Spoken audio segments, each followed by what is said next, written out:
Welcome to ConnectHER, the Bold Life podcast with Kristy Jackson, where we talk all things leadership, innovation, faith, and economic opportunity with real conversations that matter.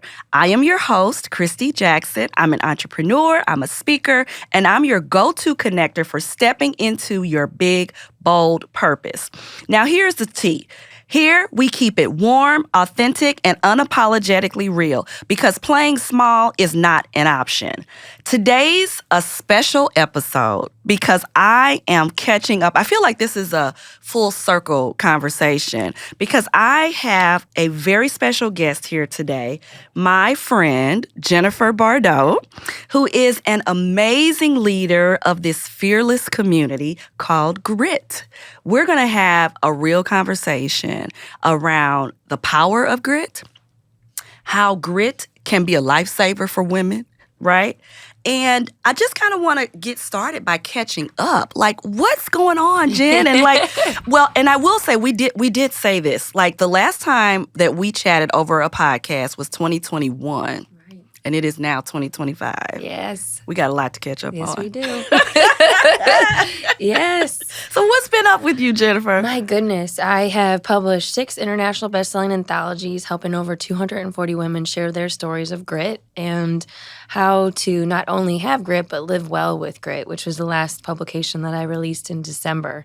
And I slowly grew Grit Community to now a paid subscription of a women's association that provides thought leadership and opportunities for them to step outside of their comfort zone and just truly amplify each other's voices and work within a collaborative space. You are speaking my language. All things collaboration, all things women's communities, all things being unapologetically bold. Absolutely. That is one of the reasons why I created this podcast, really, is to journey along with women. It's not just about me, talking with folks, learning about their journey, but it's about me being transparent in my journey to live a bolder life. And so I love to have conversations with women that we're kind of all at the same place, right? Yes. And even though we may be leaders, we still are on this journey together, right? We're on this journey 100%. ourselves. So what was the spark that led to you creating this awesome community? So it was actually during COVID. I had 3 kids at home, and my youngest was still in diapers. He was 3. And my middle was learning how to read. He was in kindergarten virtually. And my oldest was just exceptional. He was finishing all his homework by like 6 a.m. And here I am as a banker trying to help all of these businesses secure these PPP loans and just truly be that advocate and try to infuse hope within the community. And what I quickly realized, there was a statistic that was published by Forbes, and it was stating that the majority of jobs lost during COVID were held by women. And that just kind of infuriated me because I felt as, watching women progress and seeing women step into more of those leadership positions, to see the fact that we were kind of declining on our leadership journey, it kind of sparked me to figure out what's within my wheelhouse to infuse hope within our community. So I essentially reached out to 40 women in our community and asked them to kind of unveil the real journey of what leadership is truly like so they could infuse grit in our society. And then that ended up being an international bestseller in like 8 countries. And oh my God. It really helped me understand what my purpose was. And it started my journey of helping be the cheerleader to infuse grit into women in our culture. Yeah, I mean, what I love about it is that you saw that gap and you realized that it was bigger than you. Yes. And so many times, right, women try to step in and just handle it themselves, like to try to move that big boulder, right? But there's so much beauty in community. Yeah. Right? And so just providing that opportunity for you to learn more, so you saw the value in other women's stories and created this beautiful, beautiful opportunity. Authenticity is so, it's so undervalued, right? Especially we as women, we're looking at other models on how to be. But with your Grit anthologies, like all of the stories are authentic. Yeah. So you said you have 6? I have 6. Yeah. 6? So I'm going to ask you a really hard question. Sure. What is your favorite story out of your 6 anthologies? Ooh, that's really hard. I know. And I don't even know if I could just pick one, because I think that's my calling, is to really be that cheerleader for everybody else. I always do the work and I participate in each of those books, but it's hard to just pick one story, because when you think about grit, it happens in all aspects of life. It's health, it's finances, it's, going through hardships and just picking yourself up and going. But man, if there was one story, I don't know, but it'd probably be one of my close friends, where she had 2 significant losses during COVID, and she had the vulnerability to step in and own her journey. And I think seeing the way she was able to still lead her life and carry her own journey in leadership, going through those hardships, that is strength. And I love stories of strength. Never are we ever victims. It's always the choices that we make that dictate our future. So, but there's so many incredible stories. It's hard to just pick one. Yeah. I love that you say it's all about really perception and how you choose to live your life. And the fact that she chose to share her life, that's why this ConnectHER community is so important, right? I mean, you have to see what's possible. And when you have authentic women that are willing to reveal their life, the highs, the lows, the questions, the pains, the joys, right? It helps you to see what's also possible for you. Absolutely. So when you think about some of the fears, the top fears that we as women have, I'm not excluding myself from any of that. Self-doubt and people-pleasing come to mind. So have you learned through the stories, of your anthologies or just life or your experience with leading with women, some of the top strategies that women have used to overcome self-doubt and people-pleasing? I think that's definitely a struggle that most women have, is people-pleasing and not truly understanding the value that they uniquely bring into this world. So an exercise that I always say is, whatever you're telling yourself, is it valid? Would someone else actually validate what you're saying? And if it's not valid, then you need to abolish that imposter syndrome and no longer spend energy on things that are not true. But I've definitely seen that limiting mindset in a lot of these women that I approach. Most of the time they're like, well, what story do I have to share? And it's interesting, because I feel as though as women we minimize how incredible we are, or our strengths in general. So I think some of the things that we have to tell ourselves is the limits that we place within our own capabilities are kind of self-imposed. Yeah. So we have to understand, what is the mindset that we're telling ourselves. And I'm really big on affirmations and positive self-talk and surrounding yourself by people that want to be your champions. So I think it really comes down to, is what I'm telling myself valid? And if it's not, then don't waste any energy on that. Oh my gosh. Your voice, it's so interesting that, our voice, it can bring about our biggest demise, but our voice can always also bring us the greatest power. And, to your point about, what we're saying or hearing or allowing other people to say about us, I always say, the negative thoughts, the negative self-talk that comes in, would you say those things to somebody that you love? Exactly. Right? Yeah. And so, you're not enough. Why would you do that? Those are things that I wouldn't say to my kids or my girlfriend or, someone that I really care about or someone that I'm trying to nurture to empower them. So why would I say that to myself? Exactly. But that's what we do. It's so what we interesting. do. It's always like, would you say those things to your best friend or to your children? Yeah. And if you're not going to do that to someone else, then why talk to yourself that way? Oh my gosh. It's interesting though. But yeah. I think we put these standards and expectations on ourselves that are sometimes not attainable, or, maybe they are, but we just have to go about it in a more positive perspective, positive way. Yeah, yeah. Well, even with your purpose, right? You realize that there are things that you want to do in life.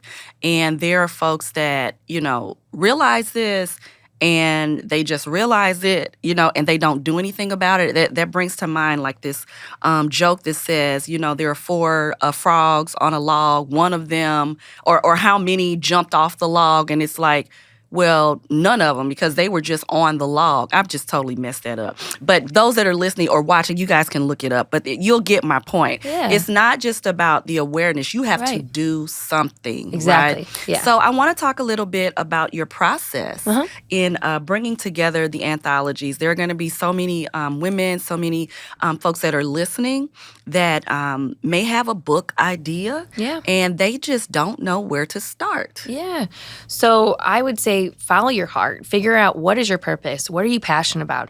If you're being called to write a book, figure out what that looks like. Is it creating an anthology? Is it publishing a self-publish? Is it reaching out to Forbes and becoming, a New York bestseller? I think it all comes down to like, what is your passion and your purpose, and really following that calling. For me, I was in a cohort with a local publisher, and I saw the work that she was doing in our community, and I wanted something local because I'm really kind of like a tangible. I wanted to like see it, feel it, hear it. Yeah. And I followed her guidance, and I've worked with her ever since. And watching the work that she's done has really inspired me. And then I'm just really big on loyalty. So I knew that I didn't want to self-publish. I really wanted to work with a publishing consultant that I could call and work with her team. And it's been a great fit. But there's tons of other opportunities out there if you didn't want to have an international bestseller, if you wanted to self-publish, if you wanted to write a children's book. There's tons of resources out there, and just make it happen. Yeah. I've actually seen one of my friends that she wanted to publish a book just for her family's story. So it was just to keep the legacy within the generations, which is incredible. So there's tons of ways of going about it, and it's just like anything in life, you have to do the work, and then that's what you'll get out of it. Yeah. And kind of starting with that why, or from an authentic place, right? Because even with writing my first book, Girlfriends and God, it came from me journaling through times of prayer and journaling, and then, just making those connections to the things that I enjoyed. And at the time, it was like party planning. We had an event planning company, and so I was doing a lot of events and themes. And so with that journal, I just kind of, put devotionals together, but aligned event themes with it, because I've always loved learning and growing in community. So it's a guide for women, that have women's fellowships, and I always think about those women that don't have a resource. Right? I mean, that's really what this connector space is about. Like, we want to be that best friend. We want to be that mentor. We want to be that cheerleader to that woman that hasn't necessarily found her grit community yet, or her ConnectHER community yet, right? Yeah. So there's such power in that, That's exactly the purpose of those stories, is to give people an essential blueprint to always show that you're never stuck, and there's always opportunities. And one of these stories, that's why I always try to have at least 40 women participating in these books.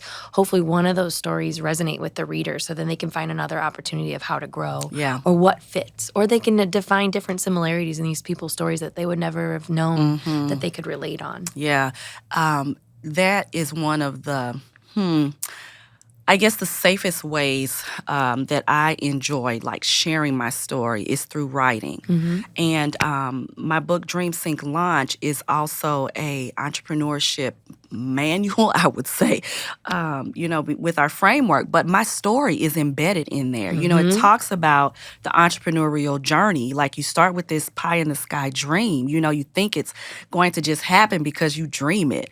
But life is going to life, right? And you are going to sink. Those are those moments. But you get that grit. You take those lessons and you use it, to actually launch. But I want to say, like, if you want to know something about me, like, you can read it in a book, right? So I'm going to ask you, what are some things that we don't know about you that we can't find in the Grit anthology or in a book? Yeah, that's interesting. I always share in these stories, and I'm coming from a place of real, because that's what I'm asking my authors to do. I would say something you probably don't know about me is these books have actually carried me along my journey and helped me grow and strengthen my grit. It wasn't until I was 36 years old till I started talking about my disability and actually how I have dyslexia. I never had the strength to put that on my sleeve. It was kind of like a badge of honor I carried and put in a closet. And then I quickly realized I have nothing to be ashamed of. I am different, and that difference actually makes me extremely unique. And I had to see that as a gift. So I think something that probably most people don't know is by witnessing the strength of these women in my grit community and seeing them share their stories, I've actually grown on my journey of grit and understanding who I am and what my values and my purpose are as well. Yeah. We talk about like branding our businesses and marketing our stories. Your authentic experience is the connector for people, right? So what a huge opportunity to inspire someone that may be living with dyslexia to see that, oh my God, she's an author, right? Mm-hmm. If she can do it, I can do it. Exactly. And that's the Yeah. part. Because I was diagnosed with a disability in the 3rd grade, and they told my parents I was never going to graduate from high school. I was going to be on government disability.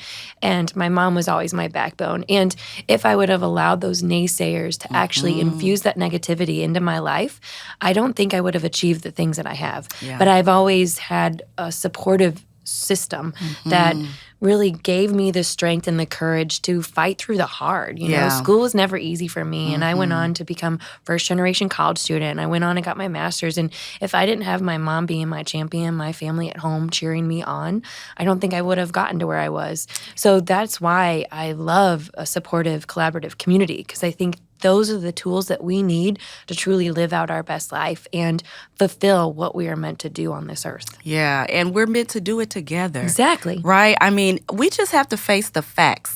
Yes. We are better together, And, we see so many trying to just do this thing alone, do life alone, like build your businesses alone, create new ideas alone.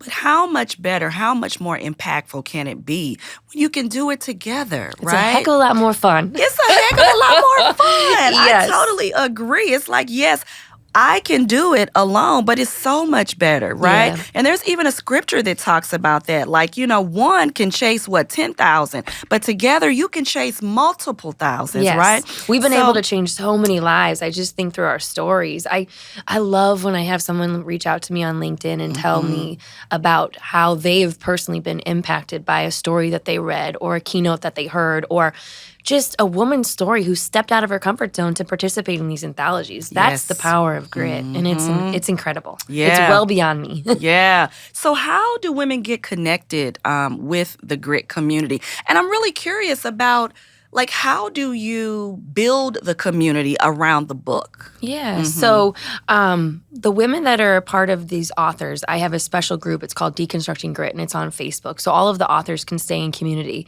And if you're not an author, there's a group on LinkedIn, and it's called Grit Community. And you do not even have to be a member to be a part of it. It's just an online blogging site that's completely free. So you can infuse whatever mission, purpose you have, and you're contributing to the world within that community. It's about 1,200 people. But I also have a paid membership where you can participate in our panel luncheon discussions or, participate in our virtual workshops or our private networking or come to our community expo or our gala. So I have tons of ways to stay engaged. But the way that I continue the mission of grit, if you're an author, I put you in platforms where you can still rise. So you can serve as a moderator. You can serve as a workshop facilitator. You can serve as a panelist. You can serve as a speaker at my gala. So I continue to amplify your voice and kind of put that spotlight on you and be your cheerleader, because I think it takes a lot of vulnerability to share your stories and, file your story with the Library of Congress, right? So I love continuously allowing them to grow and then see them get reinvigorated. And when I say see them, I'm speaking in regards to my authors. I have a studio that I partnered with, and it's helping convert their stories into Audible. So for those that don't like to read or, don't really care to read, they can listen to these stories. But I'm constantly trying to find different, unique ways to highlight my authors, because when they've chosen to become my grit community, I really want them to feel as though this is like a sisterhood, a tribe. We're constantly growing and learning and collaborating together. Yeah. This is a beautiful thing. There are so many opportunities out here for women to get involved. And I think many times they just don't know. They just don't know. So that's why I'm just so excited to have this ConnectHER podcast to highlight and elevate the opportunities that are available for women to get, involved in. And it's just just reinvigorating to know that, we're not building these communities, right? I have the She Can Connect Global Network, and we're not building these communities alone, right? So it's just beautiful that we can collaborate, we can support each other, because I always say, I don't care if the 40 women in your community, I don't care if the 300 women in our community started their own organization. It's still not enough. Right. There are still so many women that need to be connected, right? So many women that still feel unseen. So many women that don't realize that their voice matters and that there's a platform and a space, right, for them to get involved with. 100%. And as a business owner, it can be really isolating. So even like last week, I thought it was really incredible because one of my sponsors of Grit, she held a women's event. And she utilized another woman of Grit to do her party rental,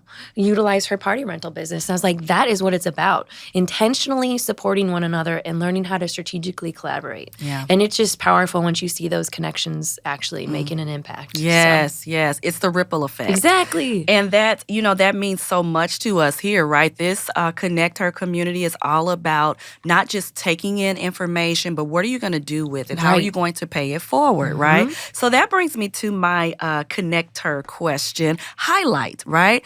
We are always giving and pouring into other women, but I want to just take a moment to ask you, who is that woman that has poured into you? Who is that woman that has been that ConnectHER for you, to inspire you, to show you what's possible? She speaks your names in rooms that, you're not in. So tell me a little bit about who she is. Oh my gosh, it's hard just to narrow it down to one. I feel as though I'm very fortunate to have incredible women that are lifting me back up whenever I dip. I will send a text and say, hey, I'm on the struggle bus today. Yeah. I need a lift. I need some inspiration. And then they'll infuse that badass, compliment, affirmation, or remind me, to reflect and not to dip. Or go read your story, Jen. Go reread your story. So it's so hard just to narrow it down to one. There's been so many women on my journey of building grit and helping me stay strong as a woman and as a mother, as a business owner. So it's hard just to narrow it one. But I have so many friends that just call me and check in, and I think that means so much because when you're, at a certain level of leadership, it's hard to be vulnerable, right? And even though this is what I preach, it's even hard for me sometimes. It is. But I'm just grateful that I have those women that look out for me and they are observant to see when I do dip, or when I reach out, they are there for me, and I'm grateful. So it's hard, again, just to put down to one. I have several women in my wheelhouse that I'm thinking about right now, and their faces are, and I'm going to be texting them after this to say thank you. And I do randomly thank all of them because I'm appreciative, because we can't do it alone. No. We cannot do this alone at all. No. So. Well, I love that for you, that you have so many women that, are supporting you. So I want to talk a moment to those women that do not have that community. Yeah. So what would you say to them? What is like the first thing that they could do to seek out peer mentorship? So that was me. Like, I didn't have a network when I had left Eden Theological Seminary in 2019. I had like 50 LinkedIn connections. I didn't have a network, and I didn't have a professional network. I had mom friends, and they were incredible. But in regards to like growing my career, I didn't really know where to go. And what I always say is figure out ways to push yourself out of your comfort zone. What are the natural interests and hobbies that you have? Is it, playing golf? Is it going to leadership conferences? And put yourself in those spaces and be very intentional about building out your network. And now LinkedIn, you can literally type in a word that resonates with you, and it can filter based on people that would have those same alignments and same vision. So put yourself in the spaces where people will be in regards to your alignment or your views. If it's church, if it's leadership conferences, whatever that is, you'll find your people. But you have to put yourself in those spaces to find your people. Yeah. And with Grit, I would say my women's group is very unique because it's made up of women of all industries and ages. So we welcome all. But if you're not interested in growing in regards to leadership or your business or learning new skills, then that's probably not the space for you. So I would just say keep understanding who you are and putting yourself in the spaces where others will be like you. That is the consistent message that we share. Be yourself, learn who you are. But how do you do that? Yeah. That's literally the book. How do you do that? Literally the book that I just published. It's like, be you, find your joy, and learn to evolve. Because if you don't actually live well, then you're not really living. We only have one life. So be you. It's so true. As long as it's good, right? Exactly. Exactly. But I mean, you don't know if it's good if you're not authentic enough to just put yourself out there, right? Right. I mean, we'll often tell ourselves that what we have to offer, nobody needs it. It doesn't matter. There's already somebody doing that. I'm not good enough. I don't look good enough. I don't have enough friends. Like, we have all the things. But you have to find your joy. And I am so grateful that I have found my joy. It's in connecting with women. Yes. It is authentically connecting with women. And I think when you put that out, that's what comes to you. 100%. It's the law of attraction. It is. It is just the natural energy. It is the law, right? I mean, you reap what you sow. What you put your eyes on, that's what you become. Yes. So I'm just so grateful that we are connected. Yes. I always say, you mentioned that you're loyal. I'm a loyal person too. And I'm just thankful to God that He has aligned my path with women that are authentic, with women that are caring, that are nurturing, that are driven. I think, 2021 we said was the last time we actually sat down together and talked. Podcast. And we've seen each other, at various events. But Jennifer, I feel like we just are picking up where we left off. 100%. You know what I'm saying? So you have to be open and vulnerable, like you said. And that's hard for leaders. Yes. It's hard for leaders. And so I'm really, really grateful that, we have the opportunity to talk and encourage each other and empower each other. Yeah. And for those leaders that are in our audience, I encourage you to do the same, right? Like, you have to be vulnerable and reach out and to somebody. There has to be someone that you feel safe enough to talk to connect with, because we are so much better together. And that's the only way that we're going to find your joy, be yourself, and evolve. 100%. Try something new, right? I think as leaders, we're always helping everybody else. So it's hard to ask for what we need, right? Yes. So you have to intentionally think about, do I need a little lift right now? Because you're never going to get what you need if you don't ask for it. You are not. And people want to help you because you've always helped them. So as leaders, I think it's really difficult because you have to put yourself in a vulnerable situation and then have that fear of being judged, which they won't, because they want to help you. So it's really important to reach out to your network of people that you've supported so then they can pour into you. Well, you have to do the work, right? Because even thinking about, they say, the 7 levels of why to kind of get to the heart or the depth of the true why behind your thoughts or ideas. And, why am I so passionate about connecting with women? Why am I so, adamant about creating these communities? And, when I got down to my level of why, it's because I didn't have any sisters. Yeah. I have a brother. I always, wished that I had a sister. I admire seeing that relationship and that bond. And I was the firstborn. So, at the time, I didn't. I have sisters now, but at the time, I didn't. And so it's just that constant, desire to just be in community and to have sisterhood. 100%. And just because it's such a invigorating space, you learn so much, it's safe, it inspires you to grow, it validates you and aligns you, with your purpose. And it's just fun. Right. It's fun. And for me, inclusivity is what I'm driven by because I never felt like I fit in. So I love to build a space where we can come together and everybody feels as though they have a safe space to be. Yes. And there's so much innovation that happens because there's such creative thought. And I welcome all because that's my why. When I was younger, I didn't feel like I fit in because most girls can read and most girls don't struggle with the things that I had struggled with my learning disability. And that's really affects your self-esteem and your ego. So we got to make sure that we have support and everybody feels seen and heard and valued. Yeah. And I think that the voices that you hear, the messages that you tell yourself are really contradictory to your purpose. I mean, my faith is my foundation. And, my purpose really is to shine the light on women's brilliance, to create opportunities and spaces for them to shine and to use their creativity, because that's the unique gift that we all have at no cost that many of us do not even tap into. And it's the true representation of God. When we first meet him, I say this all the time, when we first meet God in the Bible, he is creating. That is a gift that he's given all of us, right? So, I mean, that is something that I am so passionate about. Like, that is my worship. That is my life of service. God, that just brings me to tears. Yeah.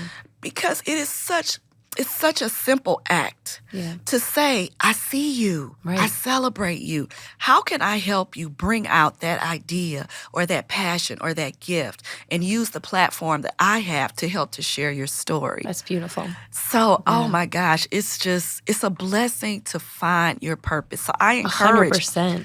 Oh, it took me till gosh. 36. I was on this journey not understanding where I wanted to be and what I truly had to bring to this earth. I just know I loved helping people. Yes. And I loved cheering them on. And then finally, when I published that first book, I was like, wow, that was incredible. Incredible. To see the impact that it made for women to share their stories. Yes. Some of them left careers, some of them left relationships, some of them started businesses, and some of them leveled up. Yeah. And it was like, that is the strength that we need to have when we're in community, because there's so much power when you actually share your purpose with the world.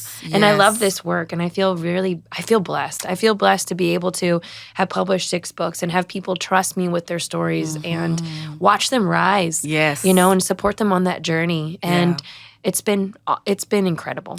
Well, I mean, to see you rise, it looks effortless from a distance. No. The work that you're doing. And I know that's not the truth, but it looks effortless. And what that is grace, right? It's the grace upon what you're doing, because you have definitely found your purpose and you're doing it authentically. And it's not just about you, know, so the grace and the beauty is on it. So I am really, really excited to be able to celebrate what you're doing.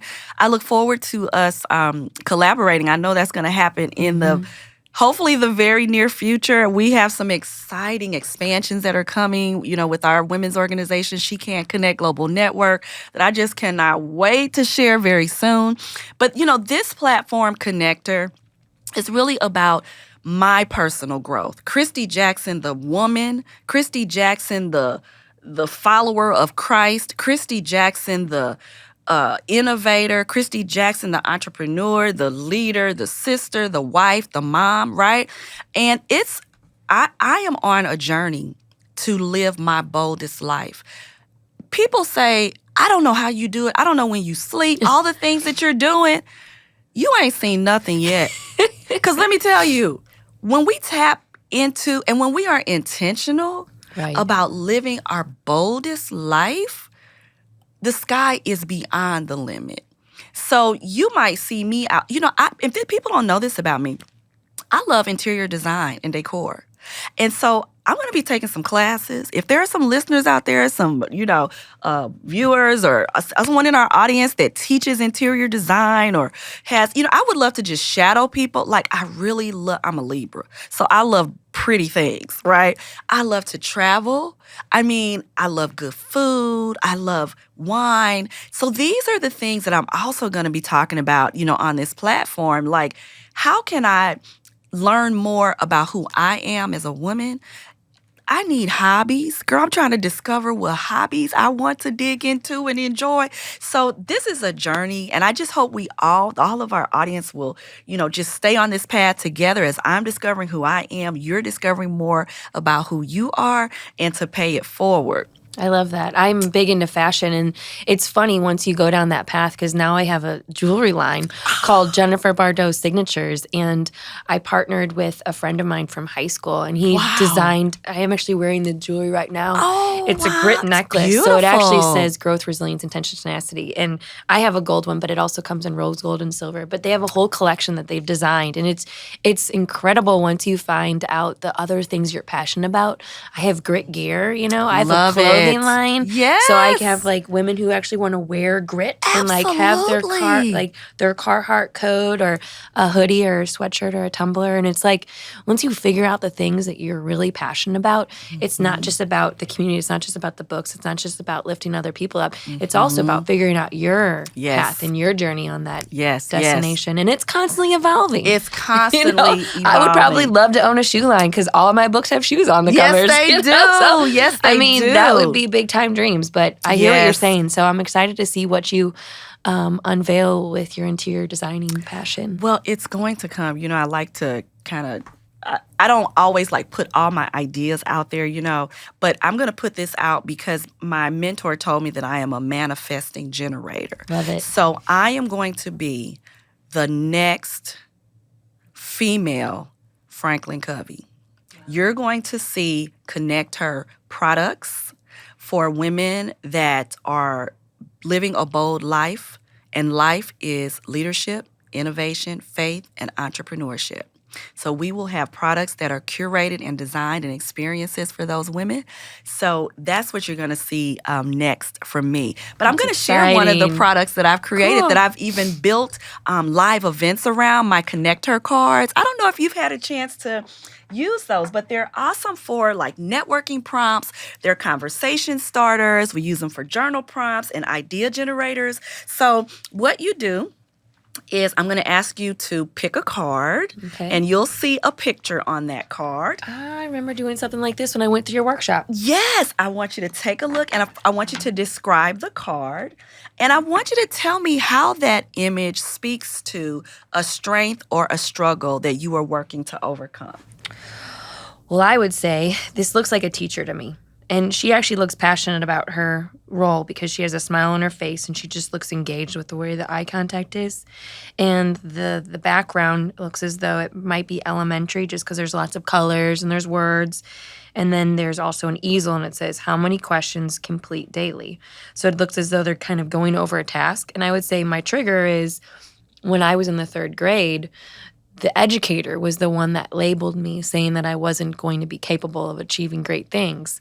So for me, it's kind of putting a name to that face, and I call her Mean Miss Frizzle because she had big hair. Yeah. But I didn't feel as though she was passionate about her job because I never did see her smiling like the lady in this picture. So for me, I think understanding your triggers is number one, and then naming them so they no longer have the strength or the power in your stories. You regain that control. So it looks as though this is a teacher, an educator who is passionate about her job and enjoys pouring into kids because she's smiling. Yeah. So it means she's engaged and she's listening to the stories and she's actually interested in hearing what these kids have to say. That wasn't my experience. Yes. So I think that's why I show up and I love to listen to others and really being their champion or helping them see that there are opportunities to grow beyond what they think they're capable of achieving. Yes. What we've also found is that these cards are affirmations. There are messages of affirmation that come. And I don't know if you see that, but I see the affirmation is that your pain is your power. Oh, yeah. That's literally what I live, breathe, and your pain. Yes. This represents what you might have considered a deficit, a challenge, but it is your greatest power because you have overcome it through the stories, through the literacy, right? You could have had any other career. You could have been focused on any other thing, but it is intentional that it is literacy. Right. Because Which is you not are a strength. it is not. So you are living out grit and tenacity and all of those things that you are modeling for the women that you're serving. And it's something that I think I'll constantly be struggling with just because that is part of my makeup. But I always try to focus on that and do better and improve. I still stumble all the time. And I think it helps me because I realize that there is no such thing as perfection or perfect. And it's really understanding just how to do better and how to do your best. That's it. Being vulnerable to realize that, right? Because perfection is a fallacy. It does not. It just does not exist. Right. Well, I'm so glad that this conversation exists. I'm so glad that we had a chance to talk. And really, I feel like we were just kind of catching up. Yeah. Congratulations. congratulations on everything that you're doing. And right back at you. It's incredible. I love your journey.